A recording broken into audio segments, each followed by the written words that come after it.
You're going to need a little bit of instruction on what to look for here and how to find it. Because this isn't like the other places that are easy going. This is kind of feral. And back in 2012, right after I started at the museum, I had all sorts of museum members coming in and wanting to learn about mushrooms. So I started emailing the Wisconsin and the Minnesota clubs saying, who can you send up here to give any sort of program about mushrooms? And they sent me Britt Bunyard, the editor of Fungi magazine. Ooh, I like the cardboard box. Look at that.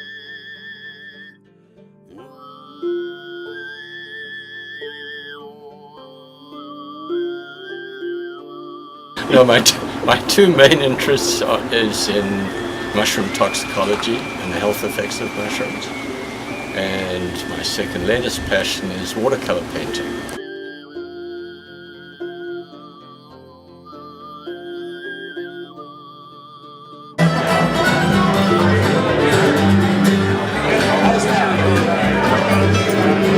What are the vouchers all about? I need to know. Keeping samples of each specimen for For a big giant library. yes, assessing diversity. Awesome. Oh, really? Here in where? In Chicago. Oh, wow. All the specimens for the last 20 years of Forays all go to the Field Museum and live in the cabinets there. Oh, fantastic. So it's great. Like people are like, oh, I collected this specimen 5 years ago, and they can look at it again if they need to. Oh, that's brilliant. They bleed purple. If you look right here, you can see it's broken a little bit, and the milk in them is purple. Is it edible? It is edible, and I've never tried it before. Oh, awesome. Cool. So I'm excited to try it. My name's Nick Money. I'm a professor at Miami University in Oxford, Ohio, and I gave a presentation last night on mushrooms and the meaning of life. It was a mixture of fungal biology and some philosophical musings, and some music also. And some dance. And some dance, so a multidisciplinary celebration of the fungi. Its closest relatives are guild. So they belong in a lot of different groups, but it's a very successful morphology, right? And that's been selected for over the course of evolution because it's successful. And you create a sausage out of it with saran, put it in boiling water, and cook it until it's completely soft, something like 45 minutes. Take it out, let it cool, and cut the thinnest slices you can out of it. Put it on your dryer and let them dry. And now you have coins. You take the coins, you can put them in Ziploc bags, they last forever. You take those and throw them into boiling oil, and they explode, like noodles do. Yeah. And the flavor is amazing. Huge. But you have to kind of A little cup. eyelids or something to see all, the fur on them. They're real furry. I'm Stephanie Kowalik. I'm with the Illinois Mycological Association here at the NAMA Northwoods Foray. Very excited that NAMA has chosen a location so close to Illinois this year, so it makes it very easy for many of our members to come up and join the fun and meet mushroomers and mycophiles from around the country and around the world. Oh, I don't do anything. I just wander around the woods. Me too. It's a good thing.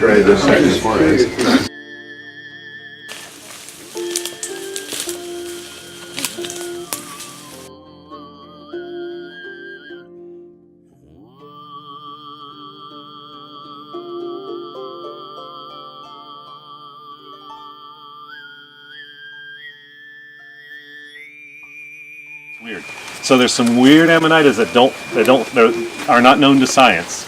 One we call Amanitas schwammagonensis occurs only with white pine along here.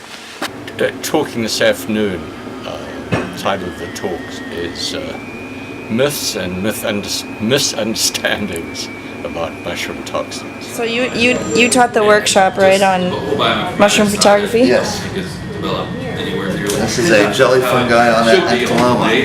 Nobody ever sees jelly fungi growing on Ectoloma gills. I'm 55 years old. I've studied fungal biology, fungal growth and reproduction for about 30 years. And I think at this time of my life, I'm beginning to become very interested in what the study of the fungi has taught me about myself, and what fungi can help us understand about the human condition, which turns out to be a rather rich vein of inquiry and scholarship. So that's what I talked about here at the meeting. That's fantastic. How do you feel like it went? The audience seemed receptive and interested, and when I give presentations, particularly to larger audiences, I'm committed to enjoying myself, whether or not the audience enjoys themselves. So you'll have to ask them.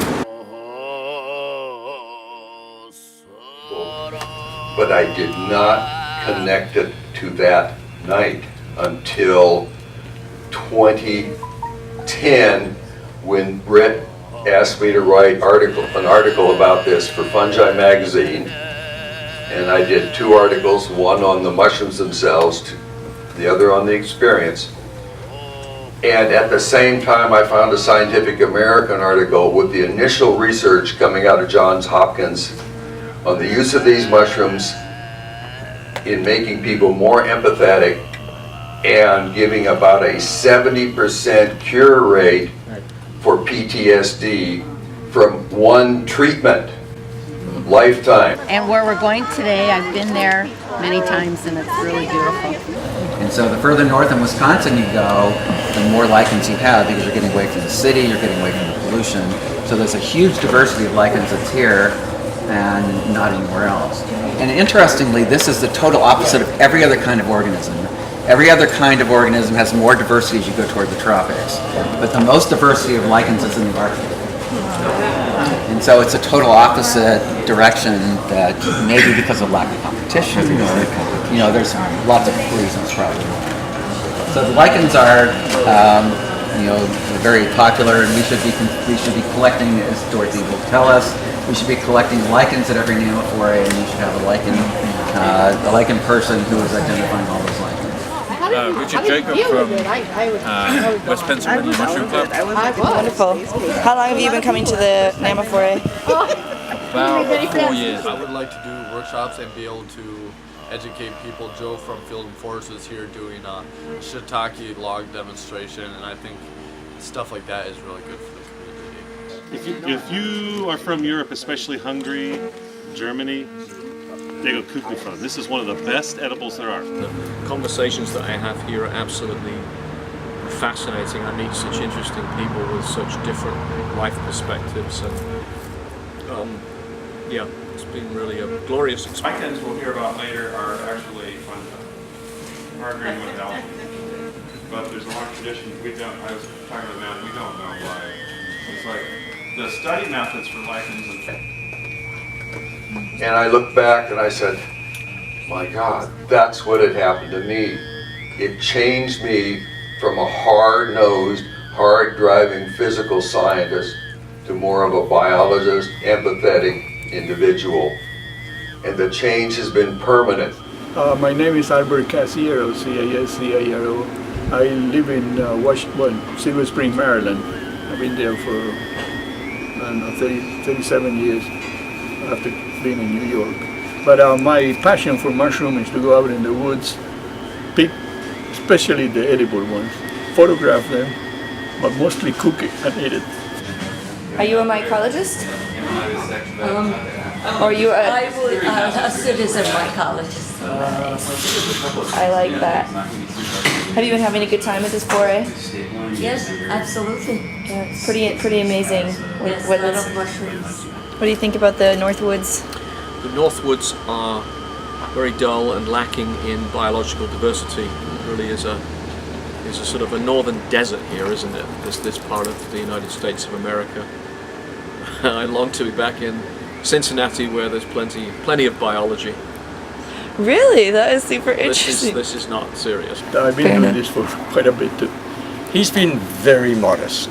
He writes a column for Fungi magazine on mushroom cooking, and he has also conducted numerous trips to Italy, every year to a different province, of Italy to go mushroom foraging and eating.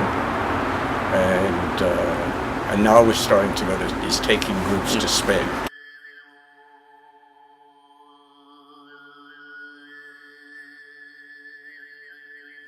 And it grew to each of those pieces of oats, and it made the most efficient way to connect all of those subway stations together.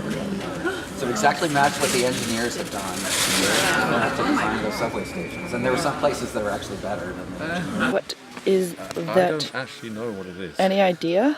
Maybe Cordonarius, because it has webby Oh, the veil web stuff. underneath. Well, I just think you probably had so many people, what do you think of the North Woods? And they'll talk about the richness of fungi and the depth of the leaf litter. So I'm going to say no, this is a biological desert. So it may not be true, but I can say it right. I love you. The biological, it's a nightmare being here. Please take me back to civilization. Which is actually partly true. There's no cell phone service and there's no Uber. There's none of the trappings, the riches of modern civilization out here. I have to get back to my urban environment. That's hilarious. I had to have been well prepared. I think if I hadn't spent 10 years researching and thinking about it before I took these mushrooms, it could have been disastrous. There's two of them. One of them is Foamy sfomatarius, which is the tinder conch, and he probably was carrying fire in this. And so you can make it smolder, and there's fire that you can carry from one place to another. Because fire is a big deal to a Bronze Age person. There's not any trails here. So I think Emily Gay had a map because she knows a place to go. That's not where I go.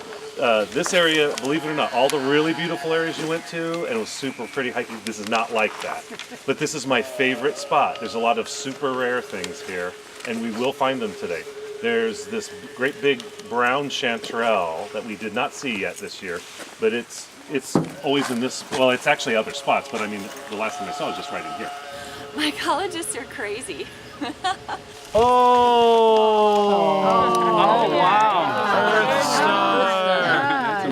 Teresa Maroney. Okay, how many books have you written? 20. Wow. Yeah. Wow. It's a lot of books. Man, it'd be fun to spend time with you. They range kind of from these field ID guides to regular cookbooks like that. Brilliant. A book on how to work with maple syrup, including harvesting your own from your tree in your front yard in the city. And So with a lot of mushrooms, and especially Amanitas, the information is really not on the cap or the stalk, it's the base of the stem. The earth stars likewise have convergent evolution. Some of them related to the gilt fungi and some related to the boletes. And so there's different ones. The geasters are boletes and the astreus are gilt fungi. And so this is an astreus. So Then as soon as there's an air change, all the asci blast at the same time.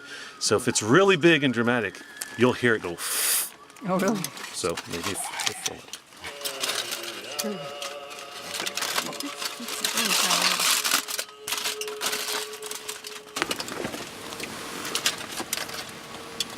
Oh my gosh. Not only look at the physical aspects, what color it is, but you have to maybe taste a little bit of the gilts to see if they are sort of normal tasting, or a lot of them are really spicy. Kind of like hot, spicy, peppery, but a little less pleasant.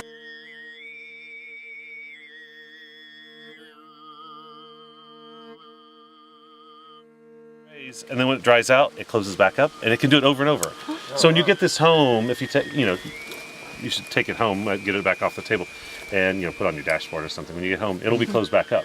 Yeah. And then you could put like in a little moist paper towel, and it'll pop back open, and do it over and over. you probably know that the earth stars can fold up when it's dry and protect their spore mass so that nobody eats it. And then when it rains, they open up, and some of them move spore mass up into the air so that it gets better caught into the rain droplets and caught into the air for dispersing the spores. This has probably been one of the most spectacular venues we've had. I mean, the mushrooms have cooperated, the weather's been fantastic, the facilities are just about everything that we need. It's going to be really difficult for future forays to keep up. It would be wonderful if they could maintain this level of enjoyment. But this one has been a really special foray.